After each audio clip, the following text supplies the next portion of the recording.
कहानी सच्ची घटना से प्रेरित है। इस कहानी के पात्र और स्थान का नाम बदल दिया गया है। इस कहानी को मनोरंजन हेतु रिकॉर्ड किया जा रहा है। इसका उद्देश्य किसी भी प्रकार के अंधविश्वास या काला जादू का समर्थन करना बिल्कुल नहीं है। इस कहानी के माध्यम से हम किसी की आस्था या धर्म को ठेस पहुंचाना नहीं चाहते। कमजोर दिल वाले या बच्चे बूढ़े इसे ना सुने।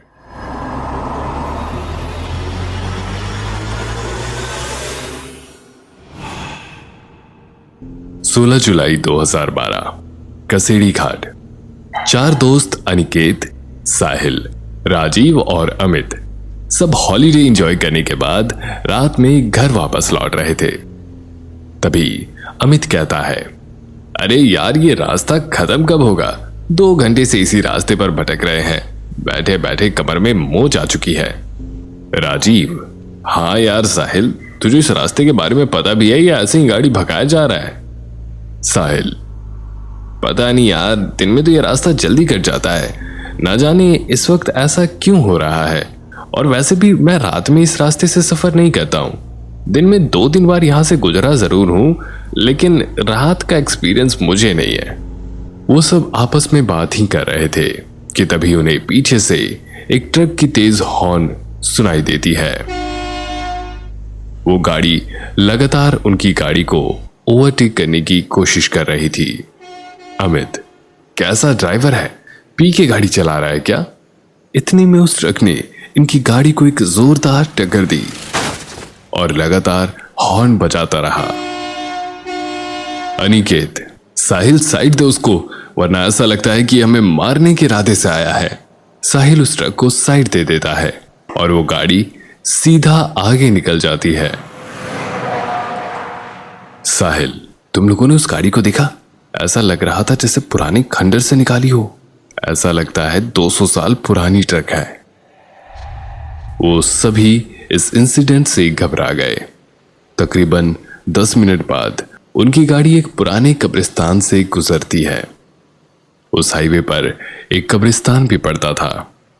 गाड़ी जैसे ही उस कब्रिस्तान के पास से गुजरती है, उन सबको एक कब्र के पास वही पुरानी ट्रक दिखती है जो थोड़ी देर पहले उनकी जान की दुश्मन बनी थी।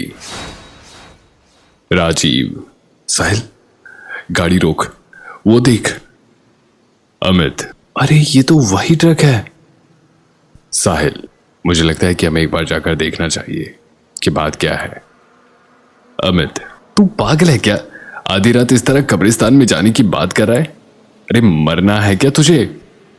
अमित उन्हें वहां जाने से रोकने की कोशिश करता है, लेकिन तभी उन्हें उसी ट्रक में से एक आदमी उतरता दिखता है जिसने काले कपड़े पहने हुए थे और उसके सर पर एक टोपी थी। वो लगभग 7 फीट लंबा और हट्टा कट्टा था।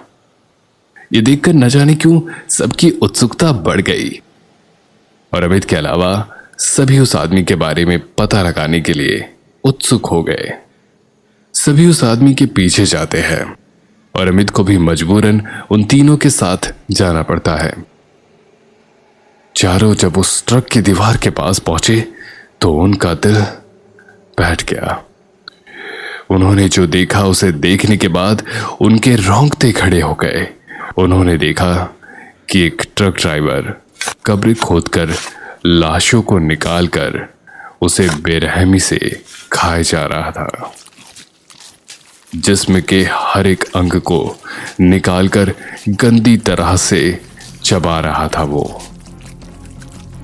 अनिकेत, भाई ये कौन सा राक्षस है? निकलो यहां से जल्दी। हड़बड़ाहट में सब वहां से एक साथ भागे, लेकिन अमित इतना डरा था कि उसके पांव वहां से हिल नहीं पाए। कदमों की आवाज सुनकर उस शैतान को पता चल गया कि कोई आया है। वो जैसे ही पीछे पलटा, उसे वहां से 3 लड़के भागते हुए और एक लड़का खड़ा दिखाई दिया।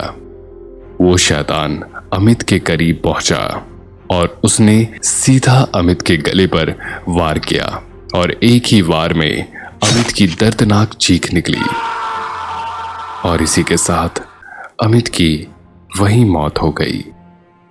यह तीनों तेजी से गाड़ी की तरफ भागने लगे और गाड़ी के पास पहुंचकर गाड़ी में बैठ गए।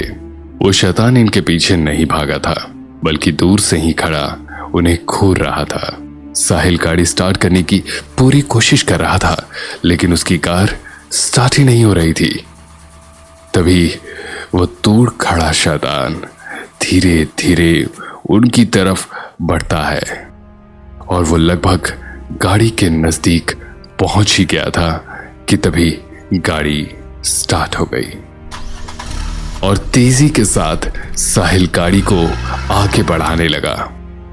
वो शैतान इन तीनों के पीछे पड़ चुका था और तभी वो हवा में उड़ा और सीधा गाड़ी के छत पर कूद गया।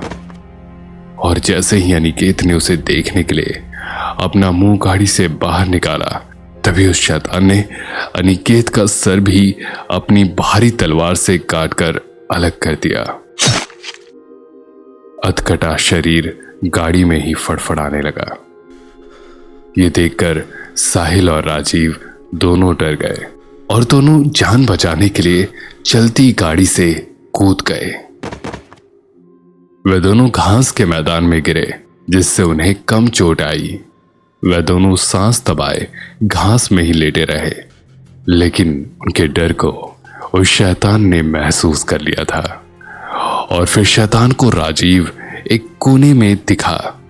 वो शैतान अपने लंबे नाखून और धारदार तलवार से राजीव पर वार किया, जिससे उसकी दर्दनाक चीख निकली और उसकी वहीं पर मौत हो गई।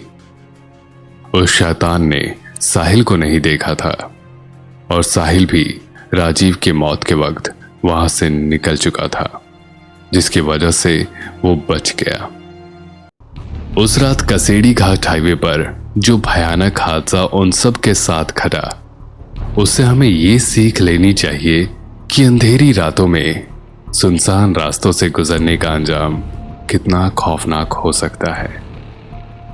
कहते हैं इस भूतिया सड़क की कहानी में कोई शैतान है जो हर रात 12 से 3 बजे के बीच अपनी पुरानी खतरनाक ट्रक से अपने शिकार का पीछा करता है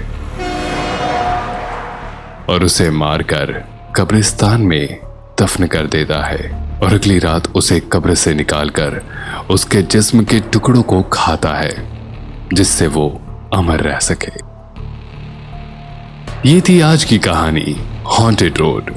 ये कहानी सच्ची घटना पर आधारित नहीं है, इसका वास्तविकता से कोई लेना देना नहीं। कैसी लगी आपको ये कहानी कमेंट करके जरूर बताएं और वीडियो अच्छी लगी हो तो वीडियो को लाइक और चैनल को सब्सक्राइब करना ना भूले। ऐसे ही इंटरेस्टिंग हॉरर स्टोरीज सुनने के लिए सब्सक्राइब करें रेड ब्लड स्टोरीज को और शेयर करें इस वीडियो को अपने उन सभी दोस्तों के साथ जो अक्सर रात में सुनसान रास्तों से गुजरते हैं।